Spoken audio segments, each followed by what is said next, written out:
यकम अक्टूबर 2024 को ईरान ने इसराइल पर 200 मिसाइल दाग दिए। पूरी उम्मत मुस्लिमों में जश्न का माहौल है, लेकिन सवाल ये है कि इससे इसराइल को कोई फ़र्क पड़ा भी है या नहीं। So today let's talk about it. ये कोई पहला वाकया नहीं है कि ईरान ने इसराइल पर मिसाइल दागे हों। अप्रैल 2024 में भी इसी साल ईरान ने इसराइल पर तकरीबन इससे ज़्यादा रॉकेट लॉन्च किए थे, लेकिन हुआ क्या, इसराइल का जो IDM है यानी कि आयरन डोम सिस्टम, उसने उसको इंटरसेप्ट कर दिया और 99% जो मिसाइल थे वो इंटरसेप्ट हो गए, यानी कि वो डिस्ट्रॉय नहीं कर पाए। यही हुआ अब भी। अभी इसराइल ने और जो है ईरान वो डिफरेंट क्लेम्स कर रहे हैं, लेकिन हम ये बात नहीं जानते कि कितना डैमेज हुआ है। ये कुछ टाइम बाद चलकर बात पता चलेगी, लेकिन लगता ऐसा ही है कि इतना ज़्यादा डैमेज नहीं हुआ इसराइल को। अगर होता तो वो उस तरीके से रिएक्ट करता, एग्रेसिवली इसराइल रिएक्ट करता। अब ये सब हो क्यों रहा है? सो रिसेंटली हुआ ये कि हिजबुल्लाह के जो लीडर थे हसन नसरुल्लाह, उनकी रिसेंटली डेथ हो चुकी है और वो ही इजरायली एयर स्ट्राइक की वजह से है। तो उसका बदला लेने के लिए ईरान ने इसराइल के ऊपर 200 मिसाइल दागे। इससे पहले भी अगर हम बात करें तो ईरान के अंदर जो हमास के लीडर है इस्माइल हानिया, उनकी भी डेथ हुई। अब ईरान जब अपने कंट्री के अंदर एक बंदे को नहीं बचा सका, और उसके बाद जैसा कि हमने बात की कि अप्रैल में भी यही वाकया हुआ कि उसने अटैक तो कर दिया, लेकिन इसराइल को उतना ज़्यादा डैमेज नहीं हुआ। अब की बारी भी यही हुआ। अब ये जो है इसके अंदर बहुत सी कॉम्प्लेक्स सी चीज़ है, क्योंकि अगर हम देखें तो अगर हम बात करते हैं पाकिस्तान की, लोग बात करते हैं कि पाकिस्तान हो गया और डिफरेंट कंट्रीज़ हो गया, वो क्यों नहीं अटैक करता, पाकिस्तान तो एक न्यूक्लियर कंट्री है। लेकिन इशू ये है, पाकिस्तान को जब भी पैसे चाहिए, अभी भी हमें पैसे चाहिए, हम कर्जदार हैं। हमने किससे लोन लेना है? IMF से। अब IMF जो है वो किसको है? USA वगैरह, और ये वेस्ट की सारी चीज़ें हैं।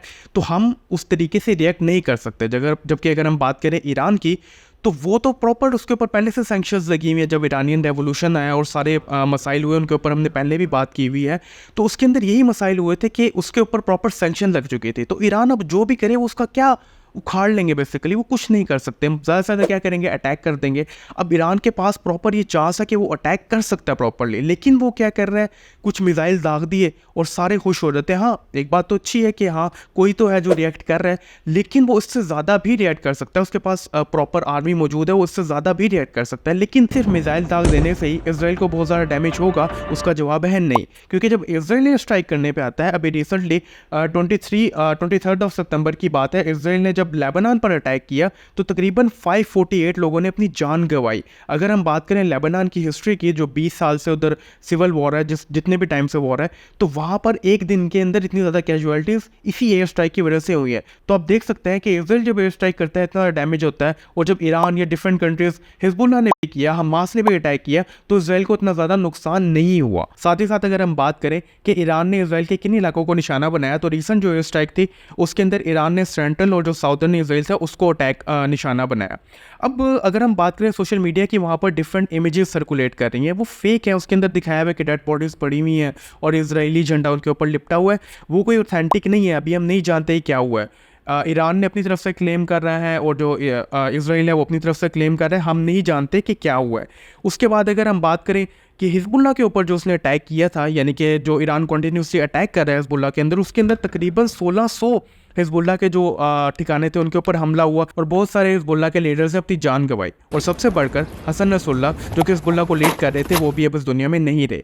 तो हमें देखना होगा कि ये चीज़ कहाँ तक लेके जाती है, क्योंकि लेबनान में डैमेज हो रहा है। उसके बाद गज़ा में जो इसराइल ने किया वो हम देख सकते हैं, तकरीबन 30-40 हज़ार बंदा उसने मार दिया, जिसके अंदर आपके बच्चे शामिल हैं, औरतें शामिल हैं, सिविलियंस बहुत ज़्यादा उनसे टारगेट किए हैं। अब इसराइल जो है एक बड़ी स्ट्रेटजी को यूज़ करता है, और वो स्ट्रेटजी ये है कि वर्ड इस्तेमाल करता है, और वो है ह्यूमन शील्ड। वो ये कहता है, पहले उसने, अगर आप बात करें गज़ा के बारे में, उसने ये कहा था कि जो गज़ा के लोग हैं वो हमास को अपने घरों में पनाह देते हैं। उसके साथ साथ वो जो एक्सप्लोसिव मटेरियल है उसको भी स्टोर करते हैं। तो उसको डिस्ट्रॉय करने के लिए हम सिविलियन जो एरियाज़ हैं उनके ऊपर डिस्ट्रक्शन करते हैं, हम एयर स्ट्राइक करते हैं। यही चीज़ इसराइल इंप्लीमेंट कर रहा है अब लेबनान के केस में, हिजबुल्लाह के ऊपर इल्ज़ाम लगाकर कि वो लोगों को ह्यूमन शील्ड के तौर पर इस्तेमाल कर रहे हैं, उनके घरों के अंदर जो है वो लोगों को पनाह दे रहे हैं, उसके साथ साथ एक्सप्लोसिव मटेरियल स्टोर कर रहे हैं। तो हमें वहाँ पर अटैक करना पड़ रहा है। तो अब देख रहे हैं कहाँ तक बात जा रही है। अब पूरा जो मिडल ईस्ट है उसके अंदर कश्मकश का आलम है। लेकिन अगर हम बात करें हमास और जो है आपका हिजबुल्लाह, यही रेजिस्ट कर रहे हैं और इनको बैक कर रहा है ईरान। लेकिन जैसा कि हमने पहले बात की कि ईरान इसके अंदर किस तरीके से अपना कितना और कहाँ तक किरदार अदा कर पाएगा, क्योंकि हमने देखा कि उसके घर के अंदर एक मेहमान आया हुआ है, हमास के लीडर थे इस्माइल हानिया, उनकी डेथ होगी। तो हम देख सकते हैं कि इसराइल कितना पावरफुल है। एक छोटा सा कंट्री है, उसने तमाम मेरा वर्ड को आगे लगाया हुआ है। तो अब ये वक्त ही बताएगा कि मामला कहाँ जाकर थमेगा या फिर ये प्रॉपर एक जंग की सूरत इख्तियार करेगा।